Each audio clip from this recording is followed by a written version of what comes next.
It was a strategic acquisition, and that kind of springboarded us into quite a number of different jobs, and we started to do jobs internationally. So, Ian, over the last 40 years, you have bought and sold and exited and built and grown 8 businesses. So you are the true definition of an entrepreneur.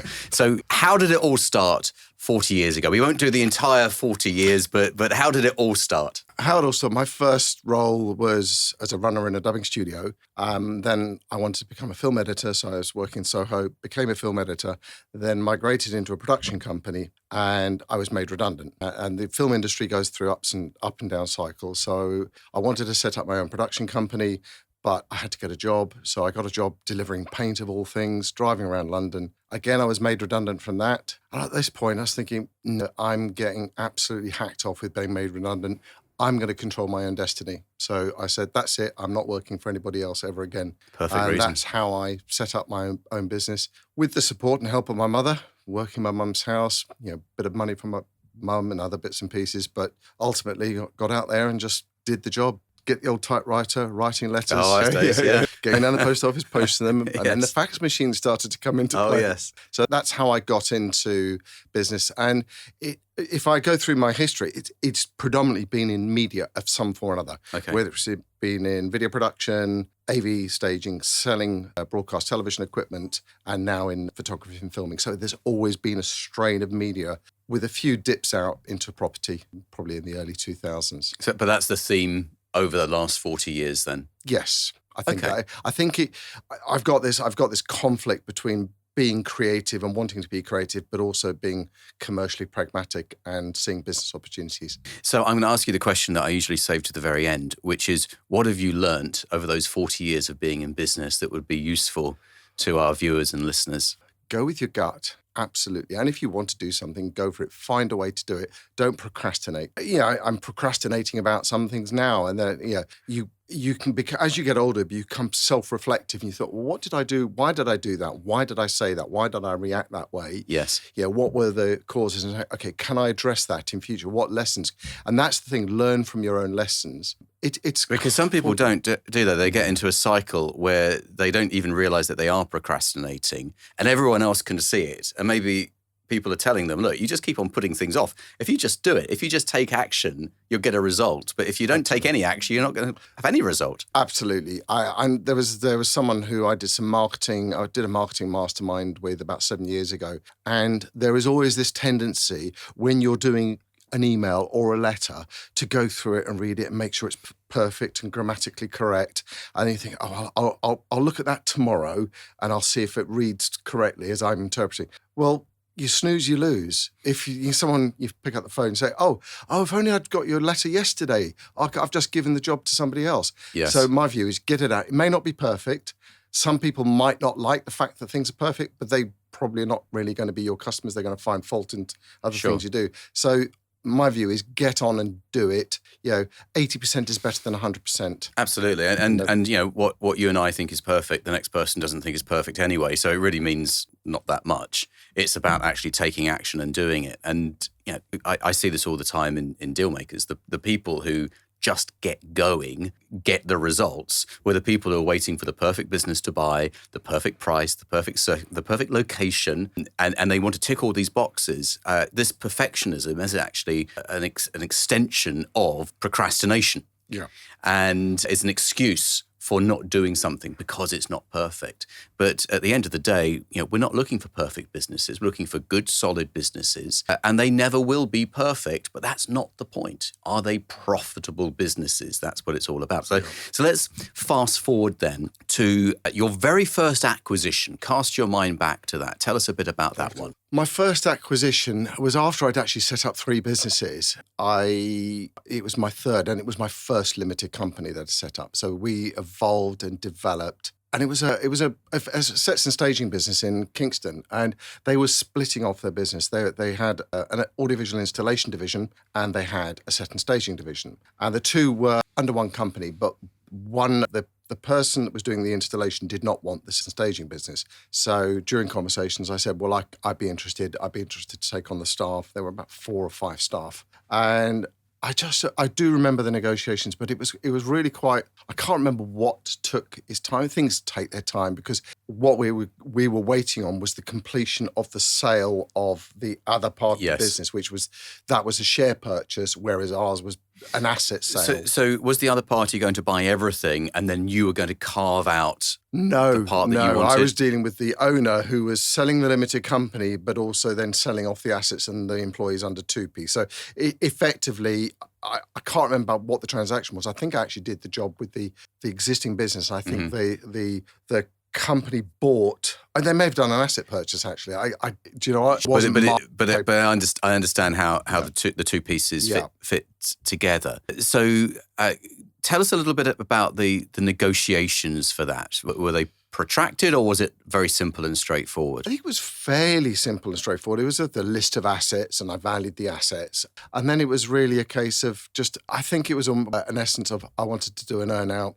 He wanted a sum of money. So the negotiations were around how that was going to be structured. So around the terms, more than the price. And ultimately, it was a very low value deal. I think, if I recall, it was about 30K. And this was back in 1998, I think it was. So quite often new deal makers think that it's all about the price, and that's where they focus. Where the terms, the method by which you pay the price are, as you discovered in this deal, as important and sometimes more important, because you can actually give the seller the price they want as long as you get the terms that you want. So tell us what difference that made to you by acquiring that business. And we understand it was a reasonably modest amount, but that actually doesn't necessarily reflect the impact that a business can have on your life and your career. Correct. It was a strategic acquisition because we were doing a lot of hire. So hotel would phone us up. Oh, I'd like an overhead projector. I'd like a slide. I'd like a flip chart.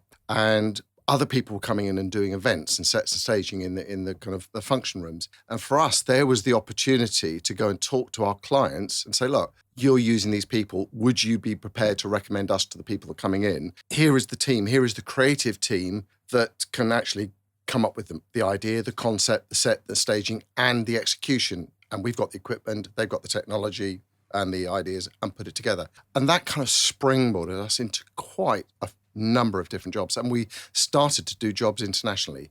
Some of the existing clients from within the business as it was. And there was very much a strategic merger. It became all under the one company. It wasn't worth having it as a separate limited company. No. Nowadays, that might have been different, listening to your podcasts about SPVs and other things. But at that particular point, it probably wasn't worthwhile. And that didn't cause me any problems. Sure. And actually springboarded the opportunity. And it enabled us to get to a point where we did a very, very large contract for a very large company. Ultimately, it was Motorola. They weren't our end client. It was a kind of exhibition stand contractor. But we had the largest job we did was about £350,000. And that was circa 2000. If you want to find out how to buy a business successfully, get your free business buying toolkit. The link is in the video description below. Okay, so your £30,000 investment paid for itself. Yes. Admirably, shall we say? Yes. You raise an interesting point about corporate structure. So how the company or the assets of the company are acquired. And I understand your point that merging it into your existing business actually worked well, and it was absolutely fine. But as you know from being on Mastermind, the correct way, if we were to do it the textbook way, is to use those special purpose vehicle companies to acquire. Yep.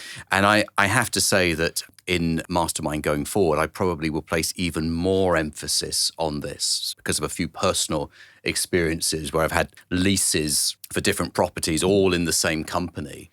And with the benefit of hindsight, I should have had those separated out, even more separation than I actually had in the business. I actually had this extra layer of special purpose vehicles for the leases. And I think it's a point that I'm going to be emphasizing even more because it's all about that personal protection.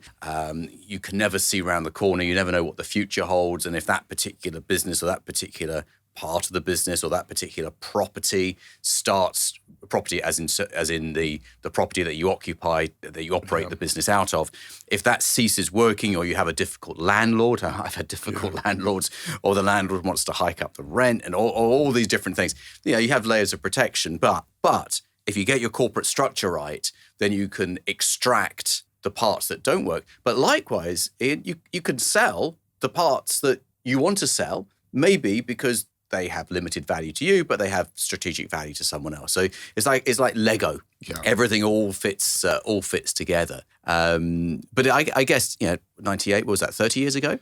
Was it 20? No, my son's 26. So no, he was born in 96. So 24 years ago. 24. Yeah, I'm ahead of myself. Yeah, absolutely. I should have been able to work that out. 24 years ago. Yeah. So a lot has changed in 24 years. Yeah. So you say that first acquisition was the springboard to larger contracts, going internationally.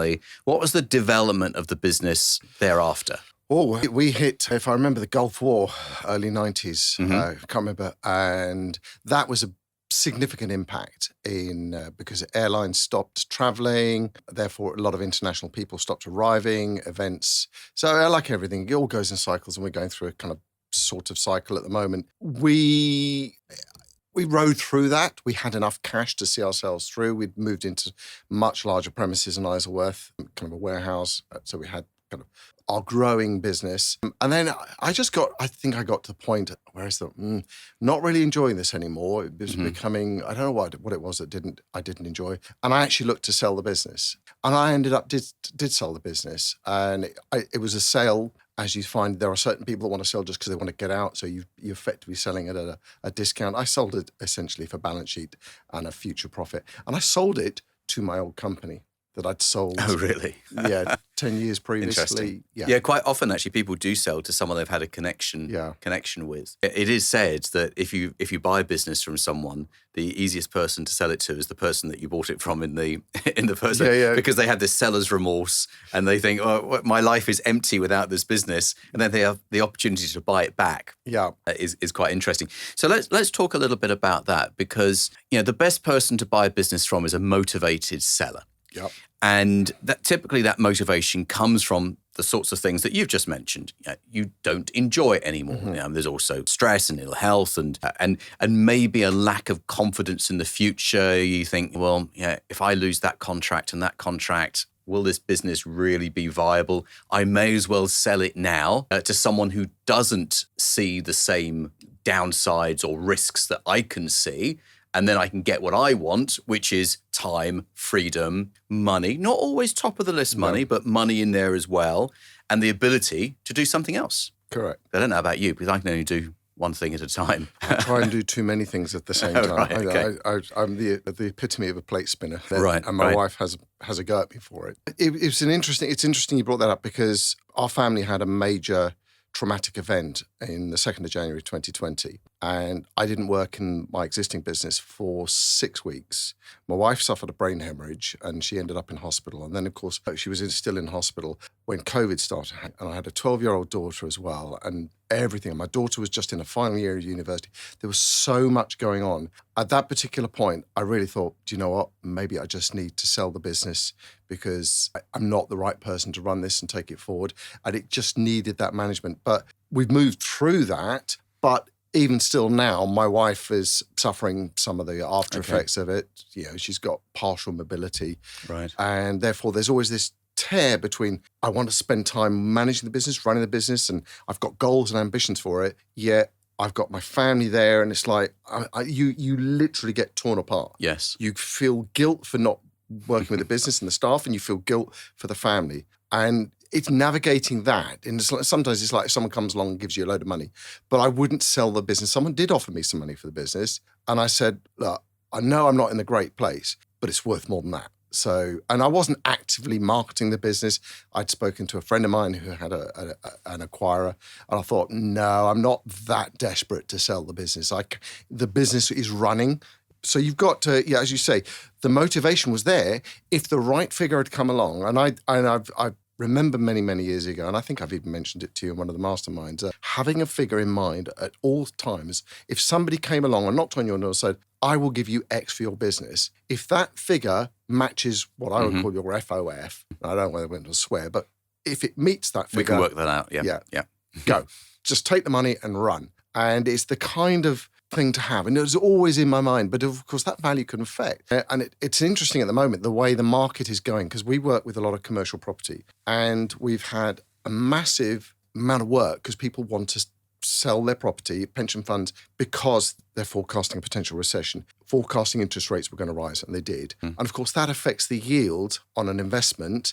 Therefore, they need to dispose of it. And that kind of that whole cycle. So obviously your business, if your business is generating cash, it's worth something. And what else can you do? So how much money would you have to take to put into a deposit to earn the same amount of cash? You'd have to have an awful lot of money at low interest rates. And as the interest rates go up, obviously it's less. But so I've got all those kind of things that go on in my head. But equally, I'm also conflicted because I actually want to grow the business. I'd like to look at some acquisitions, which is why I joined the mastermind, because I thought I do need to grow this. And actually sometimes growing, and I'm looking at strategic acquisitions rather than acquisitions for the sake of, oh, there's a business for sale. Sure. There's something that I can understand and know, and then within that, can I get some good people within that business that can actually apply their skills into my existing business, and you bring the whole thing together. So let's talk about the exit. It's interesting you were saying that you're being pulled in different directions. You know, when you're at work, you feel guilty that you're not at home. When you're at home, you feel guilty that you're not at work. And maybe you've done what I've done, where your 12-year-old is twice the age of my 6-year-old, but I'm She's now 15, but yeah, right. I'm on the carpet playing, and at the same time I'm looking at my emails, and that's when you know that there's some tension there between your two worlds. Yeah, and that's also when you have to decide what's actually important to you. Because everyone thinks they need more money than they really do. Everyone thinks that they can only ever be happy if they got 50 million or 100 million. But we do this exercise where we work out how much money you really need to live a very satisfactory and comfortable life. So we say 10 years of income. You know, what is a good amount of annual income? Let's multiply that by 10, and that's your pot of savings. And then paying off your mortgage. That's always an important part to many people. And how much does the holiday home cost? Items that can be quite chunky in many people's lives, like school fees. Maybe you need a new car. But let's face it. Even if you went top of the range, we're only talking probably less than £100,000 for a family type sort of person. So we're not. So when you add it all up, you're probably looking at single-digit millions, not at the 10s, the 20s, the 50s, the 100s. And I think it's very important to have a very clear goal, because then you can work backwards and say, you can answer the question, how much is enough? Yeah. Rather than having this figure in your head that it's got to be 50, it's got to be 75. And it doesn't have to be, because at the end of the day, you know as well as I that our family and the health of our family and our own health trumps any cash at bank. Yep. Buying a business is a roller coaster, which is why you need a lawyer who knows what he is doing. So why not use mine? His name is John Andrews, and you can find his contact details below this video. You're right. There is but what it does do, it really does make you realize, if those events happen, where is your income coming from? And you think, well, what do I need? Okay, well, if I can't work, and unfortunately there are people out there that cannot work, and therefore they have no other income. The beauty of being in business is you've got the ability to, I'll use the word passive income, but it's never passive, but you build a business that's generating an income, and if you get the right management team in there, they will be able to sustain. So it almost becomes a pension. And then if it's spitting out something, it has a value, and you can either say, if it's causing you a headache, right, I'm going to pass this on to somebody else, or I will get somebody in to manage it. So let's talk a little bit about management team, deal team. First of all, let's start with deal team. Now, we all know that you need a very proactive solicitor. Who else would you add to your team? A finance person. Someone that can ask questions, but can also maybe, because you can build a relationship with a seller, and I have a relationship that I've had for probably 8 years, friendly relationship with someone whose business I'm trying to buy. But I'm asking certain finance questions, and some of them are like, I'm uncomfortable. Why do you need that? And he's not delivering. So we're talking about someone with an accountancy rather than a finance broker. Yes, absolutely. Okay, someone who's a SEMA qualified accountant, absolutely. Someone who looks at management accounts and knows how to analyze the cash flow. Yes. I think that's vital. Then, you've got finance, and possibly someone from an operational point of view, especially if it's a specific market that you're going into, you want an expert that understands where the cost savings may be able to be made. And if it's a technology business or a software business, then perhaps someone with an IT understanding. Yeah. Because people hide a lot of issues in IT. I think many sure. businesses have issues in IT. They don't tell you them. If you don't have a good person on your side running the finances for your existing business and helping you acquire the next business, then I think you're always going to be on the back foot, especially when it comes to raising money, when you come to selling. And there's nothing more frustrating. For example, a situation I remember being presented with a set of management accounts. And I said, right, okay, let's go through this. And he said, well, they might not be accurate. I said, I don't really want them accurate to the penny. I mean, we're okay. I'm fine if they're a few pence out. Well, it could be a bit more than that. So why are we even going to be looking at these management accounts if they might be so way off? I could make the wrong decisions, because we could look at a site and say, this site is making a loss. It might well be making a profit. And the management account is making a profit, but then you go, oh, well, actually, no, if you do that, it's making a loss. Well, why would we even look at them if we don't have confidence in them? And I think you need someone you can have confidence in. Absolutely. The flip side of that is also, if you're going to go and raise money, then if you've got a cash flow forecast or someone's going to fund the business, a lender will tend to look more favorably on accounts produced by an accountant and say, there is some information, I can validate it. Okay, all right, they're qualified. Therefore, rather than sort of homemade.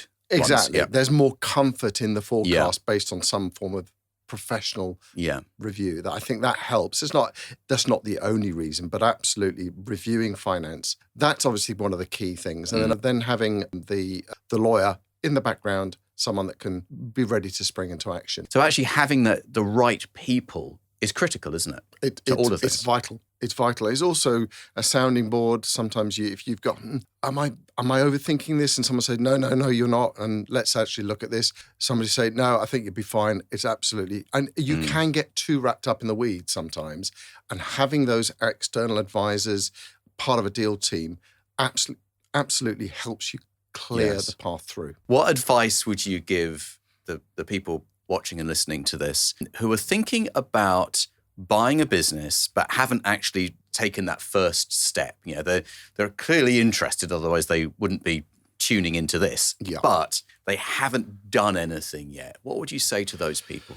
Get on learning, listen to podcasts, get on your kind of fast track, which is what I initially did, I think, back end of 2021. The Zoom program. The Zoom program. Then get on to the mastermind or whatever slice works for them. There are many people, they've got a lot of different experiences. You know, some are new, some have been employed and have done a deal. You'll know more about those people than I do. But there's that collective thinking, collective ideas, listening to what happens at the hotel in Richmond, which is where the events I've been to, I think is absolutely vital. Read, learn, digest, ask questions. And obviously one of the other advantages of being, once you're in, is you get into the LinkedIn group and you see the questions. That's great. People. It's superb. And you get lots of people that have done similar deals. Yeah, people put their experience in. Yeah, I posted comments on there, when I feel I got something of value to it. And it isn't you shouldn't have done that. It's like, it's supportive, isn't it? It is